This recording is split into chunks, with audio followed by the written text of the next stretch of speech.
Nabalot ng makapal na usok kasunod ng sunog na sumiklab ang isang residential area sa Tondo, Maynila pasado alauna ng hapon. Pahirapan ang pag-apula ng mga bumbero. 18 pamilya o mahigit 50 individual ang apektado ng sunog na tumupok sa 6 na bahay. Ang masaklap patay ang mag-asawang senior citizen na edad 70 at 78 at ang kanilang 45 anyos na anak. 4 naman ang sugatan kabilang ang isang fire volunteer na nabagsakan ng paleta. Nagpupumalahaw naman ang ginang na yan sa Quezon City na maabutang nasusunog ang kanyang bahay sa barangay Bagong Pag-asa. Kwento niya, umalis siya ng bahay para sa isang barangay meeting. Pag-uwi niya, tupok na bahay. Wala na po.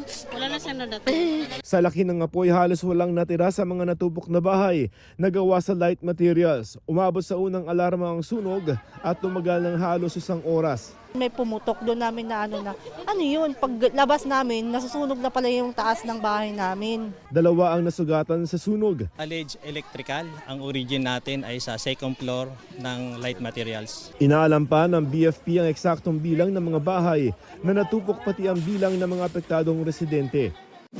Isang kainan naman sa Lingayen, Pangasinan ang nilamon ng apoy. Hindi namin makaya dahil malakas na yung apoy. Tapos wala na kaming magawa. Mabilis na tinupok ng apoy ang kainan na gawa sa light materials. Damay pati ang katabing establishmento. Pagdating din namin doon sa fire sensor is nasusunog na yung pastoral house. Sa paunang investigasyon ng mga bumbero, may nakita nakasaksak na electric fan clip sa isang kwarto kung saan nagsimula ang sunog.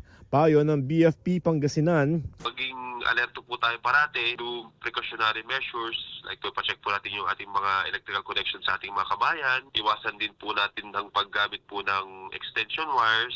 base sa datos ng GMA Integrated News Research, mahigit 700 insidente ng sunog ang naitala sa NCR ngayong taon mula January hanggang March 20. Para sa GMA Integrated News, Joseph Morong ang inyong saksi.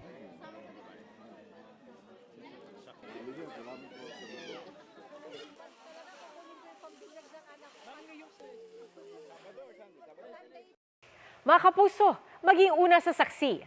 Mag-subscribe sa GMA Integrated News sa YouTube para sa iba't ibang balita.